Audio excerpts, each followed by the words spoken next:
judging this from two esteemed gentlemen, Fred and Izat Amara. Without further ado, on the most in this house for the town minors to undergo sex change operations without parental consent, I call upon the Prime Minister.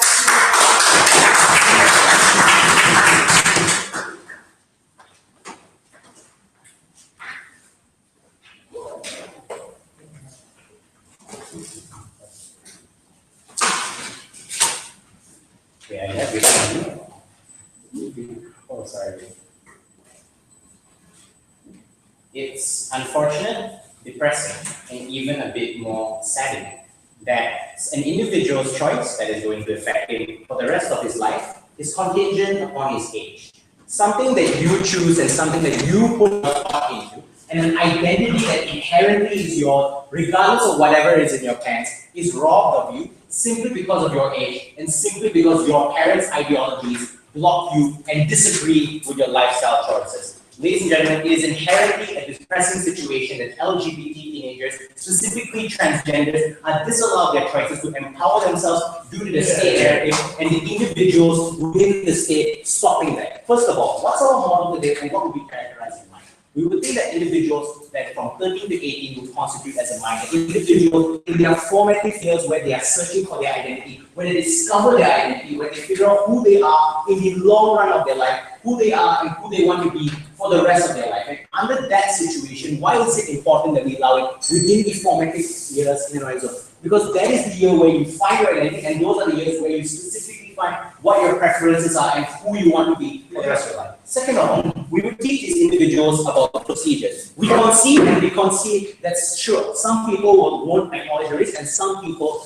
might go through and might regret it. But we think that for the majority of individuals who know what they're doing, for the majority of individuals who know what their choices carry, we would like to go with that majority, even if it means sacrificing the minority. Sit down. Second of all, we would also think that with all this, we teach them the dangers that happen if by some small marginal chance that your surgery goes wrong. But anyway, we think that the risks are worth it, and if you want to take those risks for the sake of your identity, go ahead. So second of all, we think also that the state protects these individuals from being thrown out of their homes, and the state protects these individuals, and if they cannot have the funding for these operations, you are more than welcome to go apply from the government for that kind of loan to get your identity from you. Money is not an identity issue. They should rob you of what's going to affect you in life. I'll take you to the next. Second of all, later, sit down. Second of all, we would also think that there are trade-offs that need to be made in this debate. The trade-off between bowing to bigotry and the trade-off between bowing to your identity and finding identity. We agree and we concede. Sure, in certain homes, certain individuals are going to get thrown out. Certain individuals are going to get terrible relationships with their parents as a result of this choice. But we think that that trade-off is worth it and in the long run benefit. We think that when you exist in a home where you are, maybe you have these basic needs, but you never are truly happy with yourself because you have never found your identity as yourself. It is a form of arbitrary happiness simply because you have never been allowed to find that identity that you wanted because of your parents. Your basic needs should not dictate. And even if we have to compare under both sides, this child is going to be miserable anyway because A, if your parents are inherently against you being a transgender, even if you have not transitioned, the very idea that you told them and the idea that you are out and you want to do that transition for this motion to exist, that already sets your parents against you. The trade-off that becomes under this situation, on one side you are miserable, and on one side you are miserable, you are living the identity that you want to live for the rest of your life, when that is the trade-off that we are willing to take. So second of all, some characterizations are needed. First of all, how are the individuals in society reacting towards transgenders and how do people perceive this individual? We think the narratives of individuals comparing transgenders to children are tragic, simply because the narrative that, oh, you're unreasonable, you child, you don't know what your choice is going to carry, you don't know what kind of a choice that you're going through, you don't know the risk, you're unreasonable. That narrative carries on for the rest of your life for the whole transgender community. Regardless of what amount of thought that you have put into that thing, people carry that narrative against you. How we tackle this narrative is that the state takes an active stance against this kind of narrative. It tells you that regardless of your age, you can make a legitimate choice in your life, and regardless of what your age and what your preferences are, you are capable of making that legitimate choice. and how it helps the transgender movement is because inherently those are similar claims pitted against both groups. Transgenders are told that they are unreasonable. Transgenders are told that they are mentally ill. And under those paradigms, the similarity between these two groups of individuals are overwhelming. When the government takes a stance against one narrative, both narratives are inherently affected because of the similarity between those two narratives. And under that, we think we take those narratives down because the state takes an active stance against that narrative. So first of all, let's talk about the idea of, second, how it helps empower individuals, and why in this specific debate, why is it so important that we empower an individual as a state and so on. With the characterization that I brought to you, with the disempowerment and disenfranchisation coming towards transgenders, the entire idea and narrative of wanting to become a transgender is looked down upon in society. And you as a child, regardless of whether you are legitimate and regardless of how much thought you have put into that choice, you are continuously put down simply because the narrative against transgenders as such and controlled by bigots. What happens then is that even if you transition at an older age, you still carry that narrative, and you still carry that narrative, and the narrative follows you for the rest of your life. How it empowers individuals is that regardless of the social repercussions, regardless of what people tell you about your age and so on, you can make a legitimate choice to join this community and to join and to become an individual of the opposite sex to begin with. How this inherently helps the movement is gay. Before that, yes. So true of all, nowadays you now point fingers at transgenders and say that your activity is manipulating and brainwashing kids to follow you. No, but that is contingent upon the idea of children being influenced. Guys, I am perfectly satisfied with my gender. I'm not going to change my gender because I am have a lot of girlfriends. But that is the exact narrative that we have to fight against, the exact narrative of influence. That kind of narrative, disenfranchised transgenders, even if this influence exists within the state, as I've already explained, within the mechanism, can identify these individuals, I can teach these individuals about the inherent harms that come about when they go through that sex, reassignment. That is an illegitimate thing. I will not stand for that. Second of all, we think that in the long run, when you empower these individuals and you tell them that regardless of your age, it also helps the transgenders in and on its own. It tells them that regardless of your circumstances and whatever situation that you have been born in, your choice is legitimate regardless of your socioeconomic status, regardless of how privileged you are, simply because we acknowledge and respect that choice, regardless of how old you are or who you are in the long run. What happens then is that individuals and people on the ground start looking at the LGBT community as more accepting, simply because the state is taking a more active stance against individuals who are the massive stakeholders within the community we go in. Ladies and gentlemen, we've conceded from the start, sure, some people can be harmed. But for the majority of individuals, like myself and people in my school who are trapped in a body that they don't belong in, just because their parents are bigoted, I don't give a damn, let those be the people they want, go inside for free government. Yeah. Thank you very much. In the case of the opposition, that was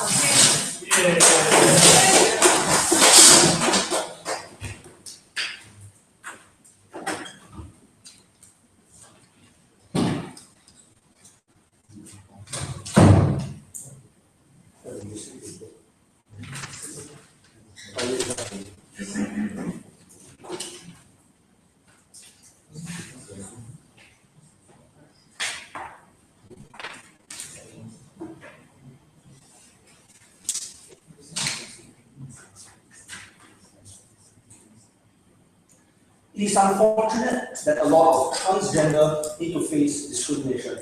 However, we say that those discrimination will be further perpetuated if they make that choice as they are young. Because let's give a common ground example of the current nuance. If a child smokes, society deems him as irrational.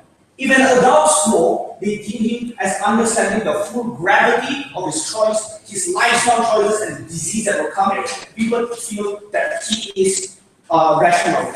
That nuance will be worse on the other side. When all bigots will be saying, oh, well, they're changing because they're irrational. And what's even worse, bigots will paint a picture that you are pushing them into this kind of communities, which is even worse. Because let's recognize the transgender community keep facing allegations that they are being forcing these kind of ideas to people. You further empower that. So we are going to run on status quo. We do not allow you to make such kind of choices if you are minors. Because the concept of which is this. These kind of lifestyle choices are irreversible. You can't just switch your genders in future as well, because this kind of surgeries will affect you for the rest of your life. Therefore, this is not only a debate about bigotry, though we will still respond to that. This is also about individual choice. It's about striking an appropriate balance between your choice and the gravity of action that we feel are supremely proud to propose that you only change your gender after you reach the age of majority. Two arguments in this speech. Rebuttals and substantive will be fully mostly integrated, but there are a few things that stand out. So, first argument, why minors and kids are sensitive and emotional at this point in time, they should not opt into things that are irreversible. Secondly, the construction of identity, why we need to recognize the lifestyle choices and the lifestyle experience before making that life-changing decision. Before that, some rebuttals. They told you that the metric over here to make it legal is to teach children about the procedure. That may be true, but we say that over here that they still cannot feel the whole gravity of the impact. We give an example of why statutory rape law exists. Even if the child recognizes that he consented to having sex, we still do not allow that, because you may not fully understand the gravity of having sex at that point in time. Sure, you may understand consent now, but what if you feel the emotion of regret later on in your life? That's further worse under the other side. But next, we told you it helps the transgender movement. This is garbage, right? Firstly, we thought that bigots attack and say that we are forcing people into this into changing their gender. This is even worse for the movement. But secondly, at their very best, let's assume that they say it does help. We don't think this is the legit trade-off we're trying to take. Because we say that you must have those kind of lifestyle choices, that's when your choices are the best. But lastly, they told you this empowers individuals. Firstly, I don't think so. I'll further explain to you in my argument. But we say that we not only other support structures that was previously available. These children will be bullied in schools, they will be segregated, but even if we think that early empowerment, sure, it sounds nice and fabricated, but we don't think it's a legit trade-off to take. We want individuals to have those kind of lifestyle experience and to fully educate why do they want to change their gender. That is when it's better. This is why status quo run. Before my argument is true. Okay. What does your side do to actively combat the narratives against transgender individuals, young or old? We combat that with, like, obviously using media, right? I think Caitlyn Jenner coming out as a transgender is a more powerful battering ram towards changing perception than a kid which is going to be exploited by the media. Media will just say, you are freaking forced into this kind of things, your choices are not legit, so that argument falls. Firstly, why these actions are irreversible. Once you commit this kind of actions, there is no turning back. You need to live it for the rest of your life, and there are problems that will improve if you change your mind. But let's also look at the legality of contracts. It's only given to majors. That's why we don't allow sex in, when children are minor, because they can't fully understand the concept of consent. Why is this harmful if we take their model? Firstly, they don't know the gravity of their action. They don't really understand the gravity of a sex change operation. They may not truly know what are the effects of their actions. Their actions may be based on a preconceived notion right at this point in time, excluding the variety of information that they can have. So, for example, they may feel female tendencies right now, but they still may not be able to ascertain whether they are bisexual or truly transgender, right? This consent is then illegitimate because they don't know the full information and the gravity of those actions yet. But next, we tell them to get bullied even more in school. It's unfortunate that transgenders have to face this kind of discrimination, but those discriminations are far worse when they are at school. In a society that frowns on sex change operation, high schools are even worse. They will bully you, they will humiliate you, and you will feel regretful for the rest of your life for changing your gender. But lastly, about regret in life. If they realize that they are bisexuals and not transgender in the future, they have to live with that regret for the rest of their life. We say that those elements of regret is further mitigated when they are adults. So that's when they understand the concept of taking risks. That's when they understand all the life experience they have, which leads me nicely to my second argument about construction of identity. The impact of sex change operations are extremely life-changing. You will start acting differently, people will interact with you differently after you do that. We say that they have not fully experienced life at this point in time. You may think you have a female tendency right now, but you may not realize that you are bisexual and not transgender. You don't have full information to realize all these kind of things. And let's recognize, right, they gave you a context of 13 to 18 years old for individuals that may conduct this kind of things. 13 years old may not even feel puberty yet, right? At the point in time when you just reach puberty, you may feel maybe you have some tendencies of the other gender, but you may not understand the other things when you come. Now, what happens if you do change your gender, but then you realize halfway that you are not that particular gender? This is when you can't construct your identity because your harm is irreversible. Then they told you bigotry, they told you the idea of bigotry. We said that it's even more backlash if you change. Because parents will tell their children that because you do this, you are going to go to hell. It's even worse than when you are a child, when all your parents do all day long is telling you that you will go to hell because you have gone against your religion. This also means that when we allow them to change their identity when they are majors, this strengthens their identity. Because they have all the life experience they have obtained and ascertain which identity is best for them. That's when they can fully realize who they are. Whether they are bisexual, whether they are transgender, or maybe they have some form of tendencies in the past. That is when they can claim the identity that they really are. Can claim that they are truly transgenders or claim that they are of other identity. So here's the comparative in this debate. There are no life experience, insufficient life experience on their side, because you allow minors to change at the age of maximum 18. On our side, we can allow individuals to truly determine who they are. They may not be able to change their identity now, but they can change their identity in future, and they can fully claim their identity because they have fully understand and gone through all the life experience. We are extremely proud of those.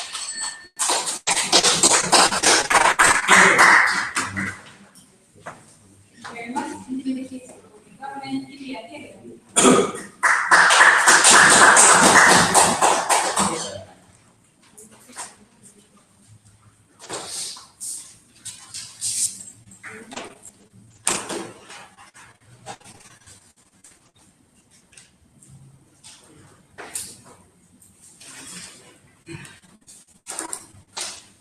Ladies and gentlemen, let me first start the debate by recharacterizing these people and these minors.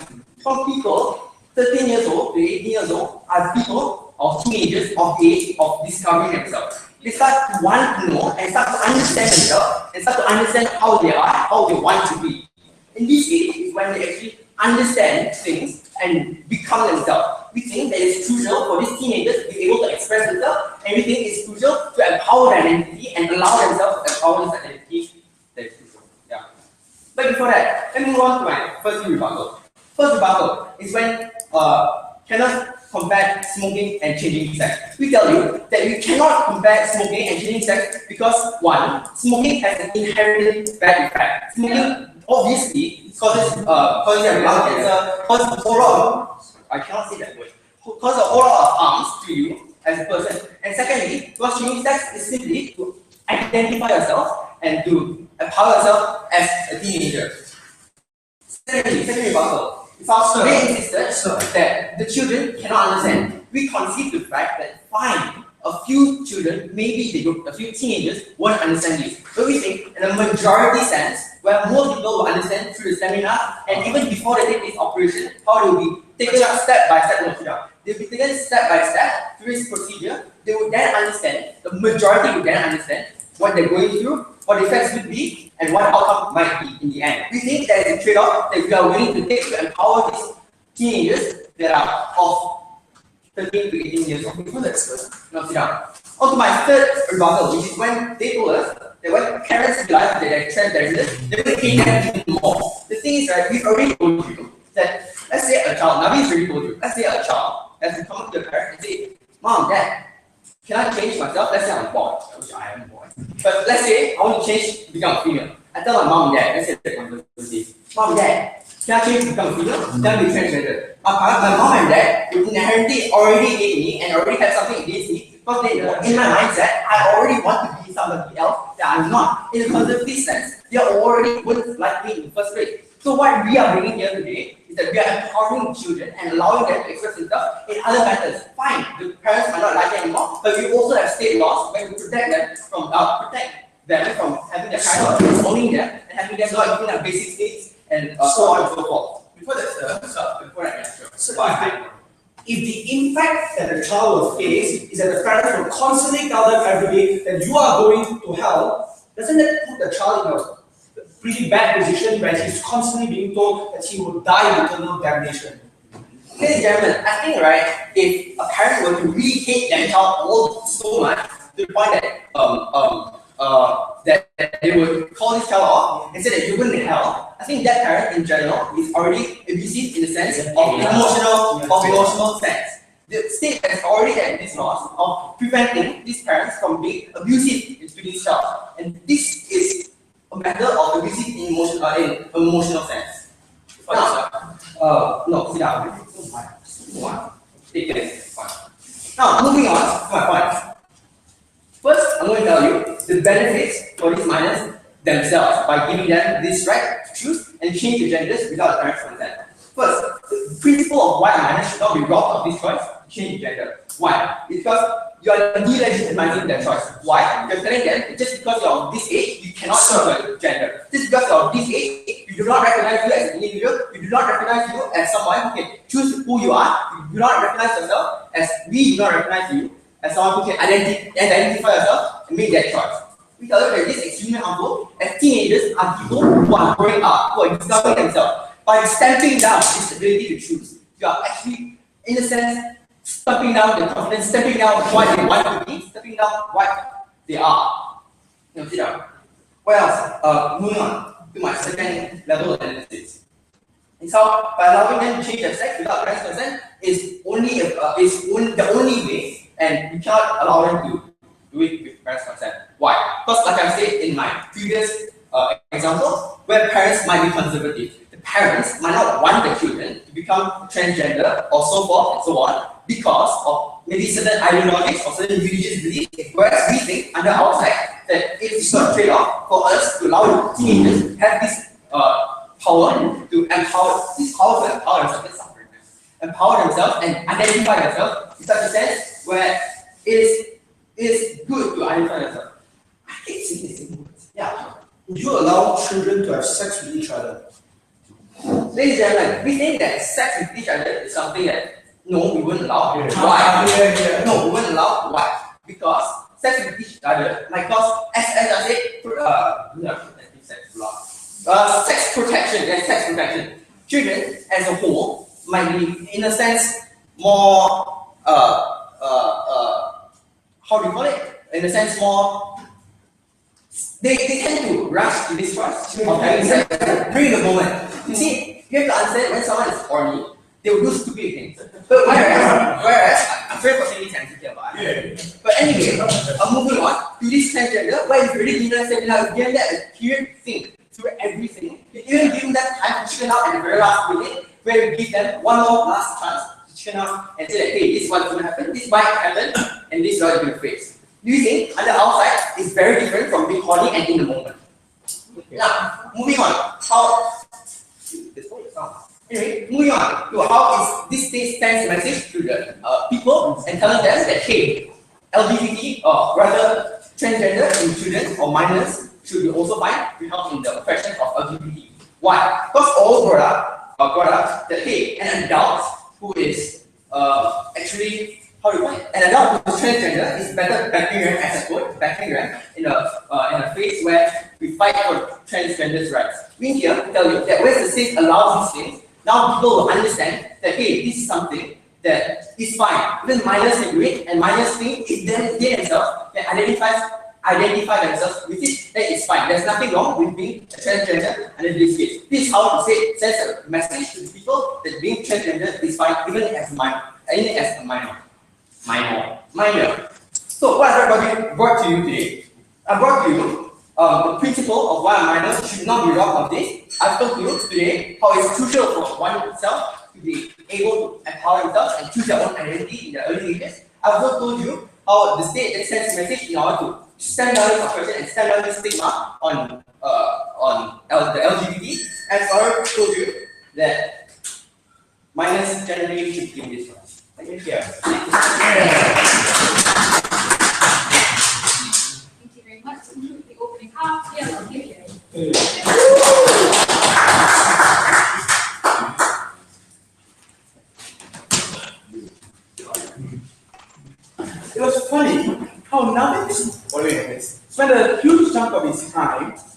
convincing us that these kids are rational individuals that should be given a choice. And the speaker comes out and says, no, they cannot have sex with each other because that is not a rational choice. That was the principal contention that leads to this debate to a certain thing. This debate happens on three individual stakeholders: the kids, the society, the transgender movement. Our aim in today's debate will be proving to you how we benefit all three fronts as a whole. Before I move on, a couple of remarks. Number one, he said this: parents will hate you in a certain way, especially if you're transgender or any part of LGBT. No, we don't think so.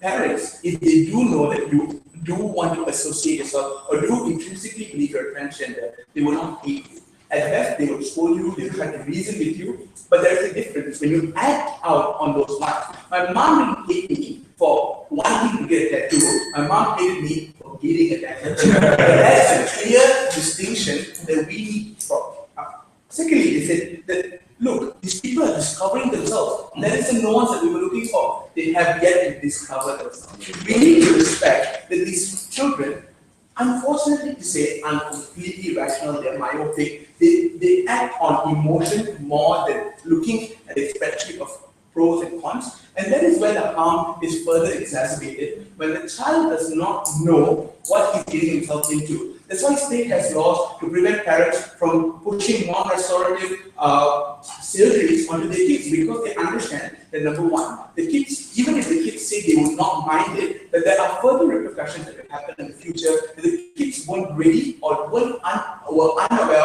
of the gravity of this particular harm. Then you say, hang on a minute, we want to empower transgenders. I'll give you a counter example. The reason why gay people in a lot of states in America can't adopt kids is because of this bigoted narrative that they will raise gay kids. If you have a group of transgender kids coming up and getting sex change operations, the bigots don't care about logic. The bigots will say, the more transgender people there are, they're convincing, they're manipulating these young gentlemen and young ladies to become transgender, to support them in their own narrative. And the bigots use that for gay marriage. The bigots will continue doing that for any other alternative that they have. We rather, like what Kenneth told you about, individuals coming out and proving it's a legitimate choice.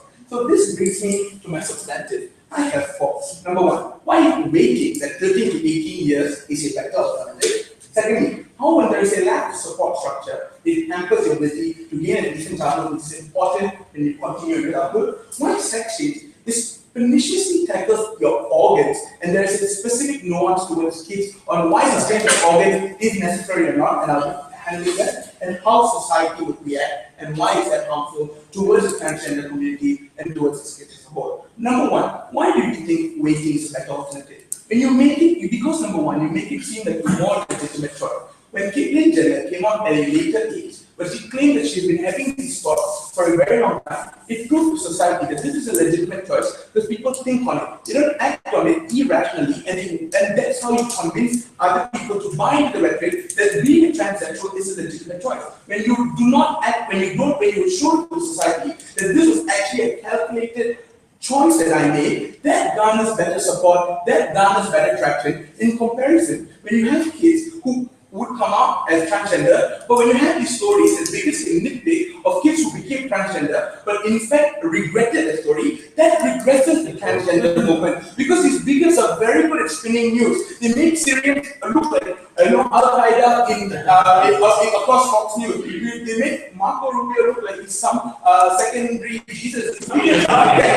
Somehow nitpick the unfortunate individuals that you do not want to defend and make it seem like the whole crux of the transgender movement is contingent on these people, and that's how they will garner traction. We don't want to give them that legitimate option. We rather individuals wait it out, and when they come out and they're sure about it, the bigots will lose the traction they have. This is an illegitimate choice, and the transgender community can now prove to the world that this was a legitimate choice.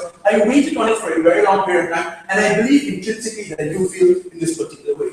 But this is another harm that opening did not want to concede to. The lack of a parental support structure. Like I told you, there's a difference between acting out on your wants and needs and thinking about it. Parents are more likely are willing to come and discuss with you if you're willing to talk about it. In comparison on your side, when you give them the gateway to go and do it first and face the facts later, the anger and the immediate reaction is what's harmful. We think the reason why a lot of parents give it is because of years of communicating and years of these people convincing these parents that this is a legitimate choice and you need to let me do this. When you let them act on it immediately, that's harm, because now the parents, there are three.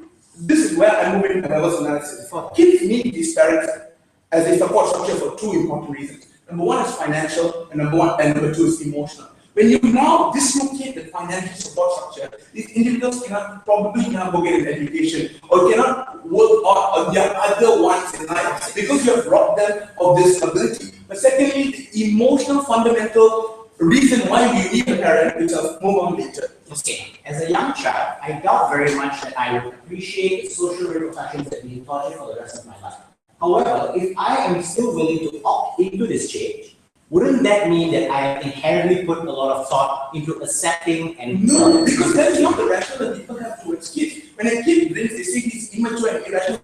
Doesn't know what he's doing. When a kid smokes, they say he's immature. That narrative is always continuous for kids because society has generally accepted kids to be irrational and myopic. This is the same spillover effect that will affect your choice. Because any choice out of the norm done by kids is seen as the irrational one. It is, but unfortunately, when it's done by an adult, it seems like a legitimate one. We need more adults and less kids. So when you lose this emotional structure that are your parents, because you could act up on your desires, and your parents will immediately feel angry and dislocate you, you are robbed of a childhood. Secondly, especially when you talk about these kids, where these kids predominantly spend their time in schools, if we went and got this operation, the form of bullying that already happens to gay individuals in high school across the world is tremendous, that these people have even considered committing suicide more than once. When you push this onto kids, especially transgender kids, which have less traction in the community and the status quo, you multiply the bullying done onto this kid, and this kid might not be even able to succeed in getting his 18th birthday done on time because you dislocate him from the emotional structure that is his parents to let him go forward in life, and they continuously allow him to be bullied by the bigots that will continue to bully him. We think that's unfair, supremely profitable.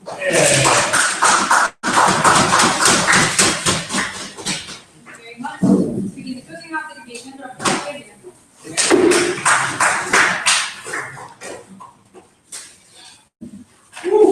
Yeah.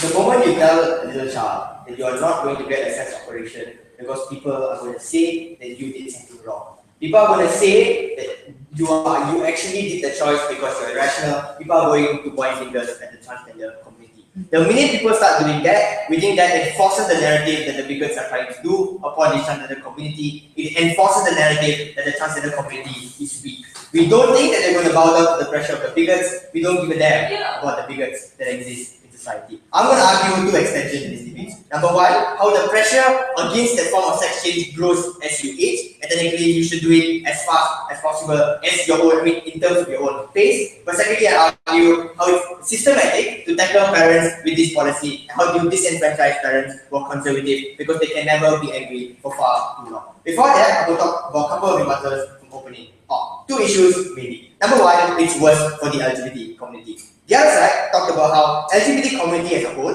is now worse off because now you blame the sex change operations on the LGBT community. We don't really think this is a problem because to begin with, bigots were part of this debate that we never really considered about. This is the debate that operates on the moderate people on the ground. People who need to be persuaded, people who need to fall in the fight fight for you against any form of discrimination. How do you sit down? How do you actually persuade moderates under this policy? Because up to the point in which you allow children on the ground to decide the form of sexuality, then only will you allow any form of focus on properly explaining the forms of sexuality, on properly allowing the opportunity of the dissemination of information to children, which otherwise would never happen under any form of mechanism, in which you allow conservative societies in which there is a popular anti-sentiment towards LGBTs to then try to influence the child. We don't think that this situation that is fair for the child. Given the fact that we try to argue this in a conservative society, the counter narrative to what Richard argued is a narrative in which LGBT communities are frowned upon. This is the mentality that you want children to then make up their mind. We don't think that your model is something that is far, your model is fair to begin with. So at that point in time, without any form of state intervention, without any form of state providing those information to you, you are going to spend the first 18 years of life from all corners being bombarded with how you should never grow up in that way. We think that will then lead to a mentality or lead to the vicious cycle in which you will never want to change your sex to begin with. You will never want to opt out. We think this is the kind of trend that we're never going to allow. No, sit down. Second issue in this debate. Is it worse for the child? This is where we talk about three things and we go to that systematically. Firstly, there is no going back. This is where we found the entire characterization of rationality to be completely skewed. We don't think, first, we think rationality is based on two fundamental concepts. One, whether or not you know what will happen to you. And two, the most important thing, whether or not you can bear the circumstances that happen to you. The reason why sex before marriage is frowned upon is because if you have a child, you can't work to bear your child. That is why your parents will have to bear your child. That is why you, upon the age of 18 only, in which you are able to support yourself, you live a life and have a child. The same goes for any form of practice that harms your health. We think this is explicitly important. The question then becomes, if you are able to provide the information to a child who then can be able to emotionally match the information to what he inherently feels, we don't think that the child should be deprived of their choice to begin with. A child will then know, if I choose to become a woman, I can no longer choose to become a man. We think this is perfectly rational to a child from 13 to 18 years old, upon which the child can decide whether or not I want to become a man or female. We don't think that the choice is going to be wrong, but even if it should, even if the choice is wrong, we don't think that they will sacrifice the majority of individuals who are definite about their choice to begin with. You need to argue that before that. You need to argue that. Don't sit down. Second argument that they brought about, you will be discriminated. I'll argue this later. Arguments will be integrated within my point. But lastly, they argue, parents will never talk to you because you never talk. Because you never internally approach them first. We don't think that is the case. We think you can approach them, but upon the which they disagree, you can then choose for the sex change operation. Everything else will come up to be integrated. No, let me start the argument. I'm running out of time. Why does the pressure against change grow as you age? Your life at any point in time is dependent upon two things. Number one, your previous experiences in life, they will allow you to use the previous experiences for your own success in life. But number two, and more importantly, the people that you know and the amount of relationships that you build and the importance of those relationships that you build. How is this something that develops as you grow? It develops because you meet more people and the people that you meet are over a more prolonged period of time. It means the relationships that you build with these people are significantly more important than the relationships that you had previously at this point in time. Simply because you have more time to get to know these individuals, you are more closer to these individuals. What is the explicit harm of this? It's because of your identity that you could never really choose, you could never really form those relationships that you truly wanted to form. We think this is very harmful to individuals who are children because up to the point in which they want to form long-lasting friendships, up to the point in which they want to form long-lasting relationships with individuals, they cannot really do so. But more importantly, why is it more difficult for change to happen under this mechanism? It's because the longer at which you delay the sexual operation, the longer at which you remain an identity that is not one. This means that a lot of people recognize you in that identity. A lot of reputation you have built in that identity. You are more likely not to go out of the identity because that identity is one in which you build your childhood, it's one in which you build the reputation that you have. So we think that for a 13-year-old, it's much less societal pressure to 13-year-old to want to opt out rather than a big man, a big CEO who manages a big company who cannot openly say, I want to change my sex. Because the discrimination that he then faces is a lot higher. But number two, the publicity that is garnered by individuals who are older is significantly higher than individuals who are children. Therefore, an individual who is a public figure or individuals who are older typically generate more publicity because they have a lot more financial, they have a lot more relationships. It's easier for a child to opt out. Yes. So, true or false? Don't you allow debates to convince sensitives and moderates that transsexual people are manipulating the child into buying into their identity? Okay, this is how you change people in the The systematic method to tackle parents. We think up to a point in which up to a point in which we don't argue about parents, we think the entire generation of parents was wrong. We don't think that you're going to have parents who are going to be with you all the time. Because parents are part of an extension of a family that seeks happiness in the long run. Parents are never going to die angry because that is something that they do not want, that is something that you will never want. Up to a point in which your child tells you that they want to change their sex, you're going to do everything in your power to want to change their mentality before they actually opt out. We think this circumstance will never happen if the child has already opted out. We think under this circumstance, parents can never continually be angry as much as they would have under their mother because there is no point in being angry. There is no point in perpetually trying to pursue a child that has already undergone a sex change operation. Under your policy, you incentivize even more therapies like the gay conversion therapy in the hope that you're able to convince the child before the child is really able to opt out. These circumstances are never able to be solved under your model. So under our model, we enforce the narrative that you can change, that change can happen, and we want to pursue parents for being with because they are never going to be able to stay angry forever.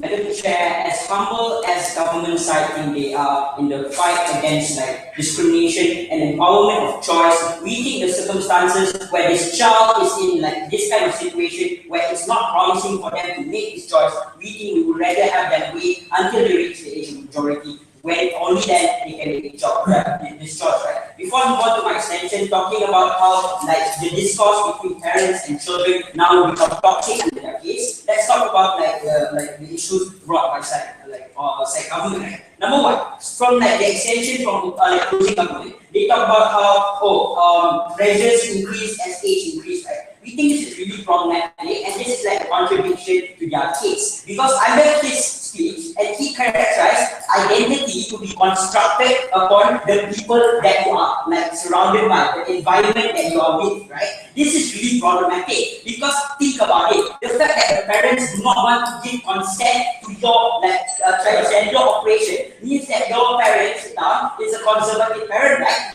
This only makes sense to say that the parents also send you to conservative schools because parents choose what school that you go to. They also choose who your companions are and who you can socialize with. So in this kind of circumstance, we don't see how their identity can be constructed to not regret their decision in the future when all their friends at the school that they go to are conservative and necessarily are anti-transgender to begin with. We don't see how this kind of radicalization favors them. But also sit down. They say how reputations will force you to not make this kind of decisions. We don't think so. Look at that Kelly Jenner right now. She still made a decision after so much achievements in her life. Sit down. But also we think this is a major mischaracterization from side of closing government. We think achievements are not contingent upon gender. We think this kind of achievements that individuals have are constructed upon who you are, regardless and irrespective of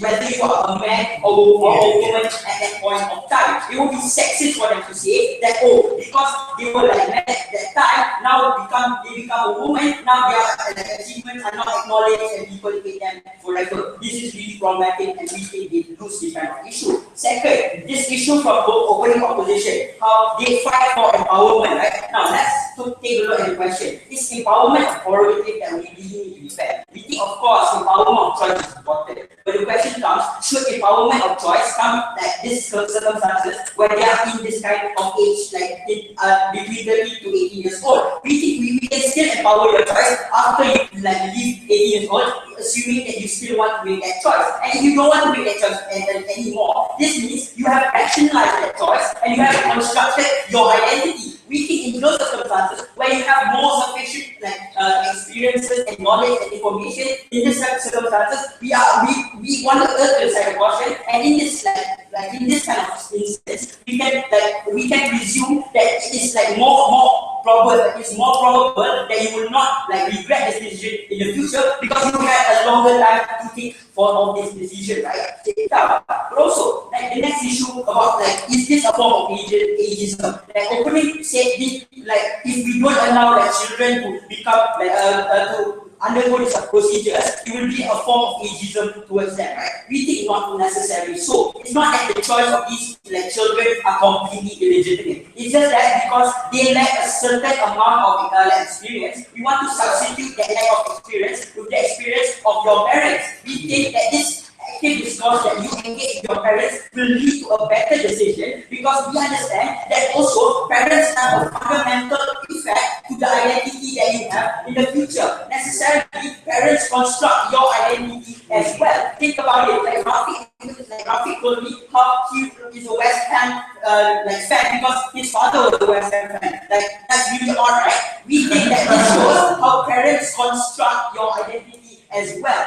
Assume like understanding this, right? How if individuals adopt to a transgender procedure and then their parents indoctrinate with values that are anti-transgender and they change their identity then, how? They cannot reverse this kind of procedure, they are stuck with lives full of regret. And we think it's really problematic then and these individuals can never self-actualize in the future. Maybe they self-actualize at the first 5 minutes after the procedure, but after that they're going to regret it, like kill themselves, right? Also, like this, like we think this idea of empowerment is actually against them. It's even worse under their paradigm. So how does the policy disempower individuals? Like already, like opening opposition said about discrimination a little bit about discrimination towards children and how children will get discriminated. Because of this discrimination, necessarily this sets the precedence to other individuals that you should not adopt to this procedure as well because you're going to be a victim of this discrimination as well. This is not going to power choice because this is going to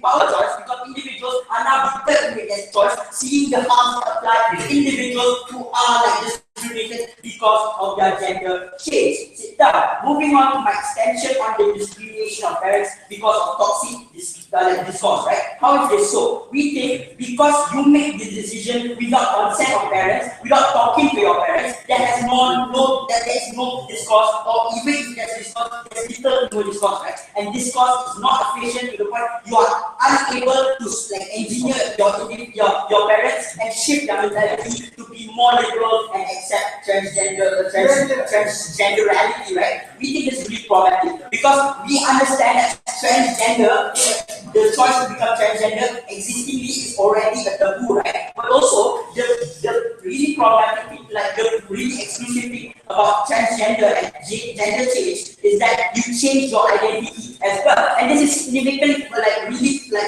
big towards parents. It affects parents so much because your parents have lived with you to the point that you were born as a child that is male, and they already constructed the subconscious tie and bond with you that you are a male. But when you adopt this sudden change of identity, parents are not going to accept it because they did not undergo this kind of discourse to change their mentality.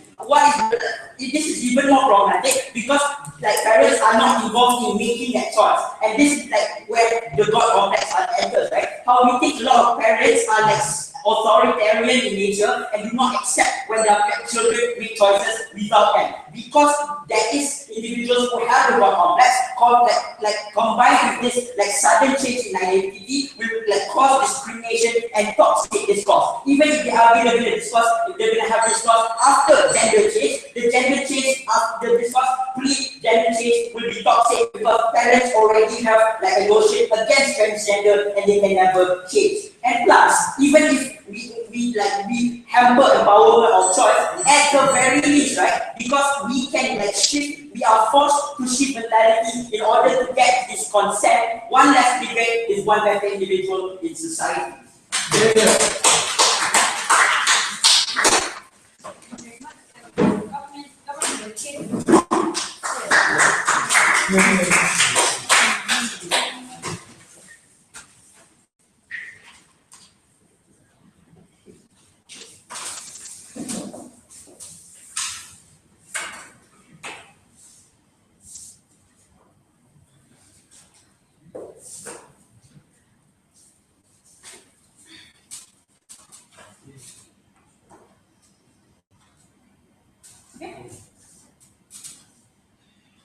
We think it's rather ironic for CEO to come up to us and explain to us that parents can persuade their children, parents can make, for example, a very significant impact on what their children's opinions are, when that is actually what the problem is in the first place. Yeah. We tell you very simply that the discourse that they are trying to create between these parents and their children is never going to be level in the first place. They themselves consider the fact that it is very possible, it is very probable for parents to try to persuade their children, to try their best to make sure that they do not try to opt out of the current gender that they have. But we tell you that this is exactly the problem. Why? Because now these parents are in a position whereby they want to oppress their children. They want to make sure that their children do not make the decision to go, for example, to change their gender. They want to make sure, for example, they want to avoid the fact, the difficult reality, the fact that what their children believe in, what the children think that they are not of the gender that were born into, is may be against their own values. We tell you that is what we're trying to avoid. Simply because we tell you this. Under our model, it is still possible for children to go and tell their parents how they feel. It's still possible for their children to tell their parents that they do not feel that this was the gender that they were meant to have in the first place. So we tell you this, the only situation whereby a child will choose not to inform their parents and do not ask for their opinion is when they think that it's very probable for these parents to oppress them and to reject them instead. So we tell you that if you are if these parents are supporting in the first place, then this will be not an issue. But simply because these parents are so definitely against this idea of being transgender in the first place, is exactly why we have to give these people the opt-out system, simply because it is possible for them to then continuously be oppressed by the people who are supposedly nurturing them as opposed to actually encourage them to form their own identity. No thanks. Moving on to the two issues that I'm going to talk to you about today. Let me already have argued extensively to you about how the societal pressure towards a single individual increases as you age. Second issue we're going to be talking about why this policy is going to systematically tackle the issue that parents pose towards their children, especially when these children, for example, do not fall into conservative ideas. No, thank you. Moving on to the first issue. We already told you about how your identity, or rather your persona in which you are presenting yourself to other people, is contingent upon, for example, how you present yourself at that point in time, and these relationships increase in number, increase in meaning towards your future life as you age. So we tell you that even if, for example, CEO also tried to say that if you're already put in a conservative environment in the first place, that means sure that you will never want to change your gender at all. But we tell you that is exactly the problem that we're trying to avoid. Simply because when you're placed in such an environment whereby you are completely surrounded by conservative people,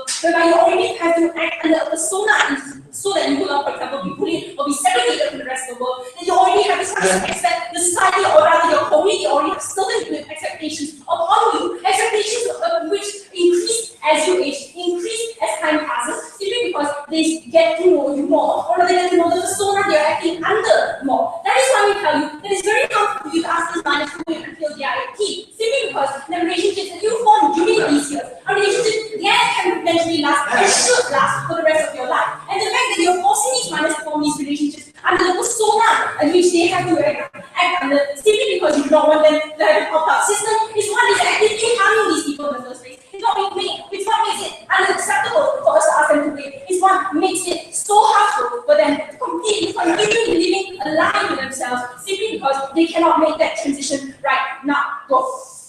Until the next extension, you claim that there are big difficulties coming out as a transgender late in age. Doesn't it make sense and make it more legitimate? Because you have so much to lose, but you still made that valid choice in comparison. Because you say kids don't have much to lose when they make this change. Right? We tell you this, that sure, some experience can give you a certain degree of rationality, but we know that rationality is not something that cannot be substituted by the information that we give you, for example, through their policy, that it cannot be substituted, for example, from the experience of people who have already gone through this process and may or may not have regretted their decision. We tell you, even if you for example, have more wisdom as it goes on, we tell you that the trade-off they make is that they sacrifice the relationships that they form during these formative years, these relationships that are supposed to be helping them for the rest of their lives. So we tell you that this is a trade-off that we are not willing to make. Moving on to the second issue. Why is it that we talk about, why is it that we say that this is systematically, we have to systematically tackle the issue of parents? Right, now we can try to talk to us about if you don't get that then your maybe your mom will hit you, but we need to acknowledge this. And we don't have parents very good. We need parents that love their children, majority. Some parents who already hit their children because we have no idea why. So we tell you that what they are trying to say is that once you go undergo this sex change operation, that these parents are not going to keep their children because they have made that decision. But we tell you very simply, if your parents loved you from the start, if they loved you even before they found out that you do not feel comfortable in your current gender, there is no single decision that will make parents that originally love their children suddenly hate them for the rest of their lives. So we tell you very simply that even if their parents may be disappointed in their children, even if these parents, for example, may not have the best relationship with their child for the next few years, this is not something that can last forever. Simply because these parents, if they already say they love their children before this situation occurs, then these parents are going to eventually have to accept their children simply because there is nothing that they can do to change this in the first place. At the end of the day, the identity of the child is not up to a parent to decide. Sure, they might try to impose certain values on them. Sure, they might try to, for example, tell you that, oh, maybe certain practices are good for you, but at the end of the day, they have no right to oppress a child's identity because it's something that they inherently have. And we tell you that sure, if you want to argue that, for example, these parents are very conservative, that, for example, are very oppressive with their child, even outside of, for example, what their gender is, we tell you that that was a problem to begin with, and that is not a problem that is exclusive to our side, whereby these children choose to change their sex. So we tell you, at the end of the day, when you take this kind of opt-out system away from these children, A, you're not going to, it's more likely that you have these parents successfully convince these children to oppress their actual identity, to oppress the identity that they truly have, and that will actually allow them to give better fulfillment or better happiness within their lives, and which is if they permanently choose that is something, permanently convince themselves that that is what they actually are, that is the loss that's going to take out for the rest of their life. We tell you that when you actually let these people away, it is going to become even more difficult. It's going to become even harder for them to actually start from scratch. Again, after this, we tell you that that is something that we cannot stand for simply because it is unfair to them to have to sacrifice these kind of core relationships with other people. We tell you that at the end of the day, no matter how bad parents you oppose your decision, if they truly love you from the start, there is no single decision that can make a parent hate you for the rest of your life. And with that, I'm very sorry.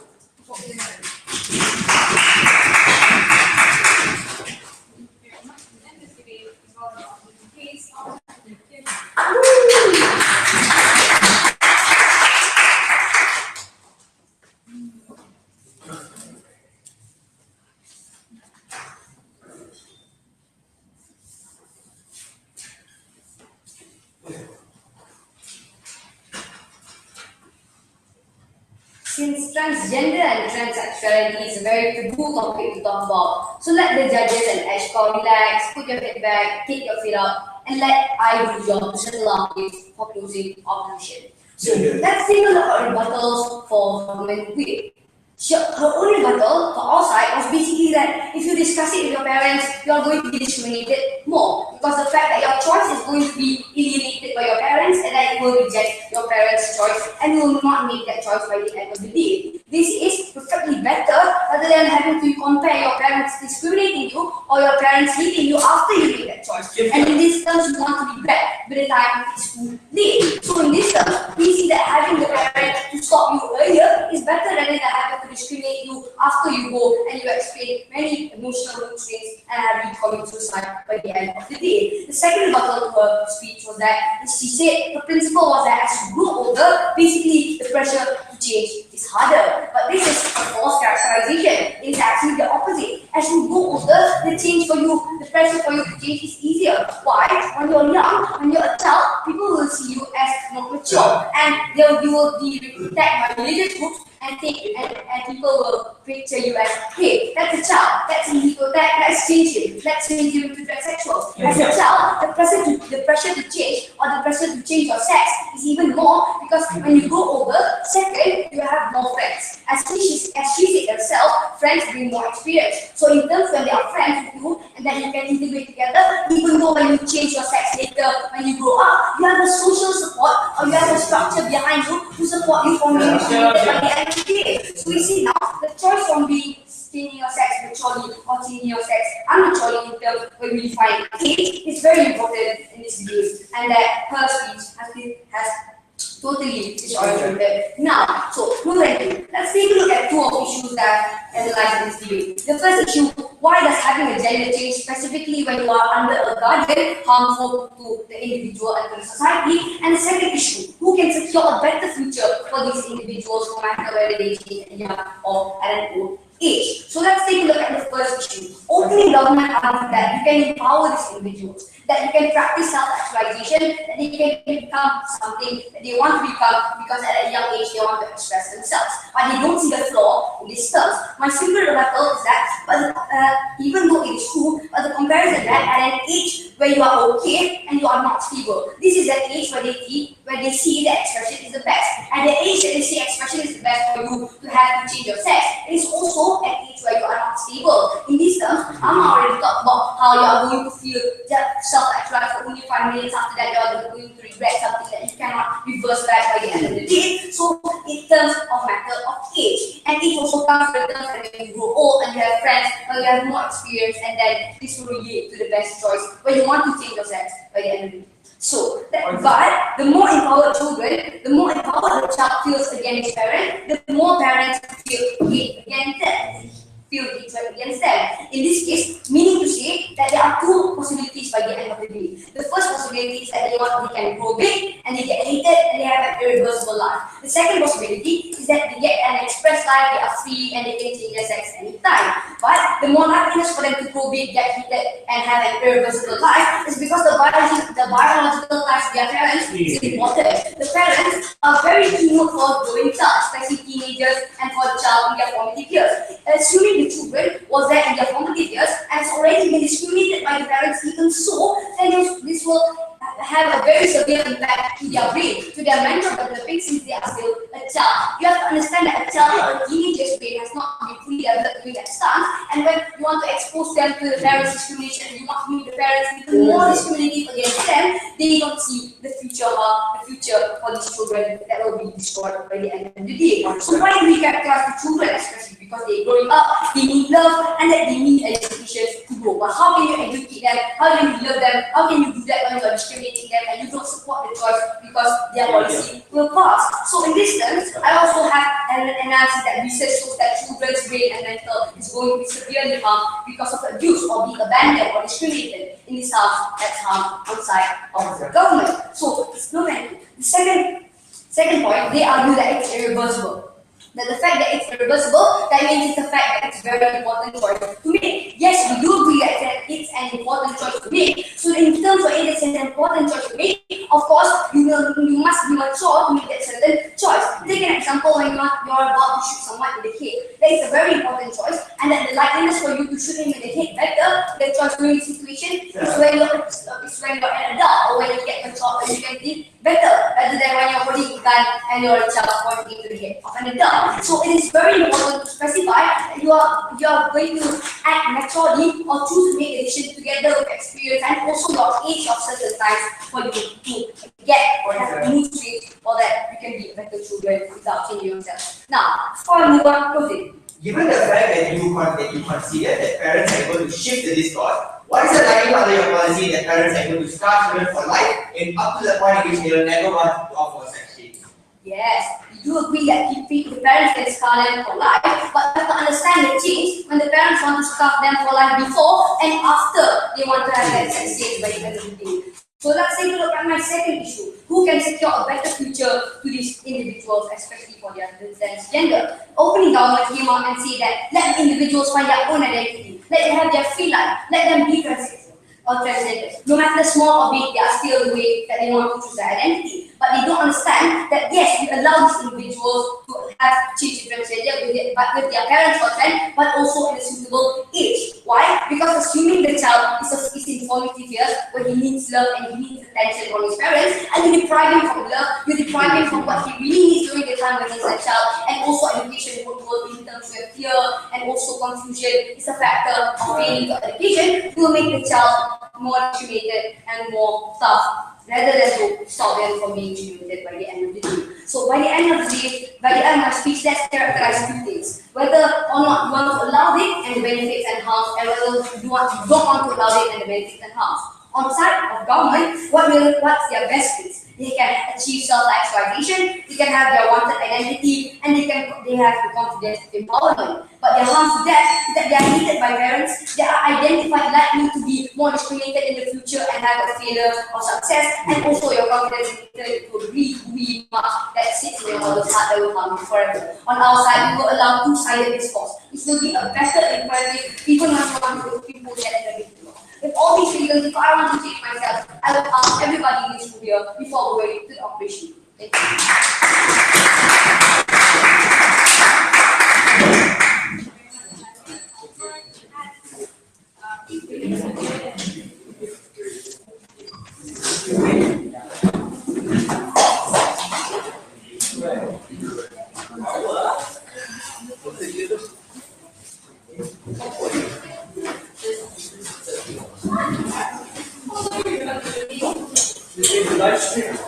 Yeah.